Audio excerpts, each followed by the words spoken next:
Ladies and gentlemen, welcome to the good and the bad for the Monday Night Raw episode of January 15th, 2018. This show was very, very good, very well done. One of the best Monday Night Raw episodes I've seen in a long time. So without further ado, let's get into the good and the bad. The first segment of the night, we saw Braun Strowman stand in the ring alone and address the WWE Universe. But soon after, Kurt Angle came on out and he decided to fire Braun Strowman after he wreaked havoc backstage, costing them thousands of dollars worth of damage and injuring Kane and Brock Lesnar. So this was a very good segment. For one, it established an entire story for the entire night, which was really, really good to see on Monday Night Raw. And the second thing is we got to see Kurt Angle being more of a GM, not just being a people pleaser. In recent weeks, he's pretty much just been doing things to please his son, to please other people, to please people above him. This time, he did what he felt was right, and he reestablished dominance and control over the Monday Night Raw roster. For the time being. However, soon after, Braun Strowman decided to go backstage and just wreck everything and cause lots more damage, throwing security all around. But overall, this was a very good segment. After that, we got Titus Worldwide versus The Bar for the second week in a row. And this match was better than last week's. It actually made more sense for Titus Worldwide to win because there was a distraction from Jason Jordan. Ended up costing The Bar the match. It was good. It was a good match. I'm not a fan of Titus Worldwide. So the match and the way they went about giving Titus Worldwide the win was good. However,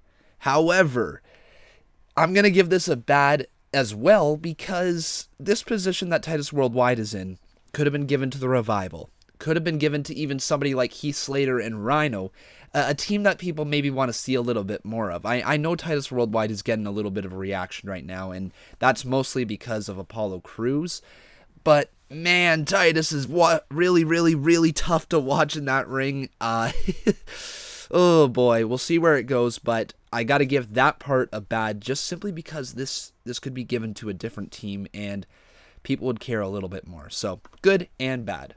Then we had Cedric Alexander versus Tony Nese in what was a surprisingly good match. There was nothing super special about it, but you know what? It was a very good match. Solid in-ring work. These two obviously have chemistry together.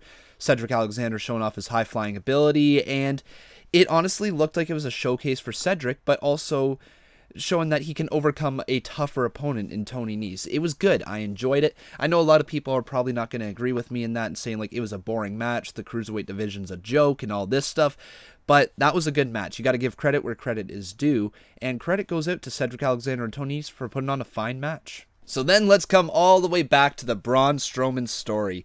The story that has been overarching this entire episode of Raw so far. It is finally time where we see Braun Strowman just wreck major havoc. He goes into a production truck.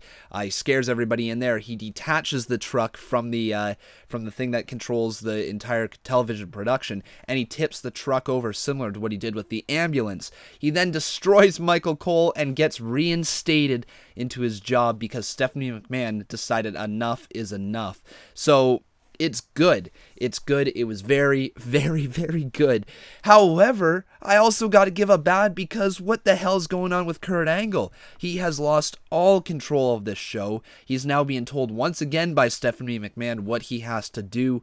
It seems like he has zero power anymore, and I think a lot of the roster is starting to lose trust and faith in Kurt Angle. So yeah, he's not able to control his superstars. He's not able to control what he is even doing in WWE anymore. And I think it's a matter of time before we probably see the end of Kurt Angle as a GM. So yeah, I got to give it bad there. Kurt needs to reestablish his control over the show if he's gonna remain the Raw GM. Otherwise, get out of here. Also, one more thing just to add on into that. Let's give a good to Cake Guy because, you know, Cake Guy was absolutely amazing. He might just be my new favorite WWE thing I have ever seen. So that's a good for Cake Guy. So then we have Asuka versus Nia Jax, and going into this match, I was actually scared WWE was going to do something very stupid and then Asuka's undefeated streak on Monday Night Raw. Thank God they didn't. Nia Jax versus Asuka ended up being a really, really good match. They had lots of chemistry, it seemed like. It wasn't very slow. It had Asuka constantly going for arm bars, knee bars, any type of submission. I think she even had a triangle hold in there at one point. And then Nia Jax just looking dominant like she had been for the past little bit. So it was a very good match. I like the ending where Nia Jax is unable to continue because that weird fall that she had between the steel steps. It teased a feud moving forward between the two, and I think we're going to get that eventually. Hopefully, that could possibly be a for the women's title. So that would be a lot of fun to watch. Asuka versus Nia Jax in the future, and a full-blown feud between them would be amazing. But for now, the match was good. Then the Revival came on out, and they just destroyed the Jobbers. The Jobbers didn't even have a chance against the Revival. But after is where the good comes from, because that promo was excellent, talking about how they're a throwback team to even before DX and Shawn Michaels and all the flash and flair, even Stone Cold Steve Austin.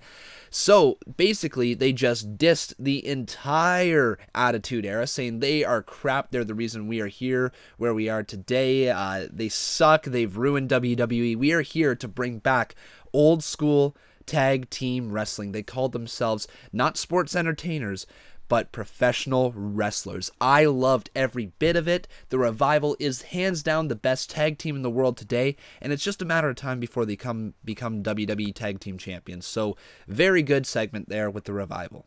So, unfortunately, this show had been excellent up to this point, but I hate to do this, but the Roman Reigns versus Miz Taraj match was bad, and it's the first bad of the night that is for like an actual whole segment. I feel bad giving it because it's not like the match was bad. The match was fine for what it was, but there was too much going on the outside, distractions, and you should never honestly have two established stars in Bo Dallas and Curtis Axel be defeated by one man like Roman Reigns did. You got to remember, this is Bo Dallas, who was an NXT champion at one point, and Curtis Axel, who was an Intercontinental champion at one point, and I think he was also a tag team champion. Correct me if I'm wrong, though. Man, it's just too bad that these two guys are in the position that they are. They are basically being treated like J&J Security was when they were with Seth Rollins, and you would just like to see a little bit more, them getting maybe a couple wins here and there to keep them seeming a little bit strong. I mean, they're being aligned with the best heel act in all of WWE in The Miz right now, so they're not strong enough to really be anything more. It should be a strong stable. So I gotta give it a bad because WWE just constantly buries these guys. They're so far dug down, even though they are getting so over with the fans and they're performing their act tremendously well. I just gotta give it a bad because no one man should beat two. Then we had a quick match between Sasha Banks and Sonya Deville, and this was great. This is so good. This was excellent. I loved every bit of it. It was a short match, straight to the point, where Sonya Deville picks up the win over Sasha Banks, instantly making her a much bigger star than she was. She feels like a threat now going into the Royal Rumble. We weren't sure what was going to happen with Absolution, with Paige possibly being out forever. We don't know yet, but she's certainly out for the meantime. And Sonya Deville needed to start picking up that momentum because she is a star in the making. So is Mandy Rose, but Sonya Deville has that different look to her. She's not the bikini model that everybody looks at. She's a tough-looking woman with a unique gimmick, and I think she can go far in the WWE, and this is the perfect way to start off her career with a massive win over Sasha Banks. So good on you, WWE. You booked that one perfectly. So then we had Woken Matt Hardy versus Heath Slater, and this match was fine. It was fine for what it was. It was just Woken Matt Hardy beating down Heath Slater. Heath Slater did show a little bit of an interesting character when Rhino tried to fire him up, and he came back swinging against Matt Hardy.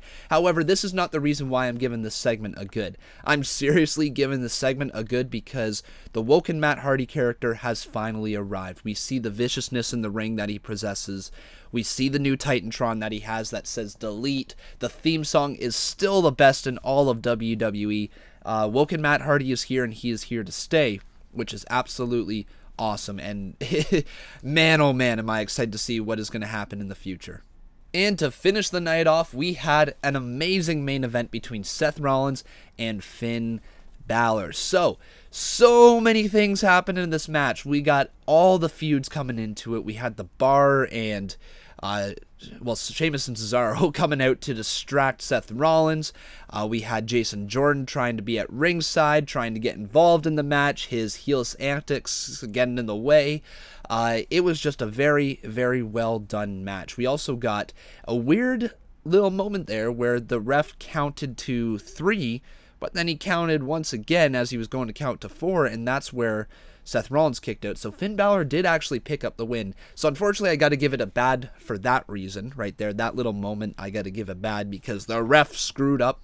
The match was won by Finn Balor, but that'll be obviously addressed moving forward. We'll probably get a rematch between Balor and Rollins at some point. And then we got the return of the Curb Stomp, which is absolutely awesome. Now known as the Blackout. Great name.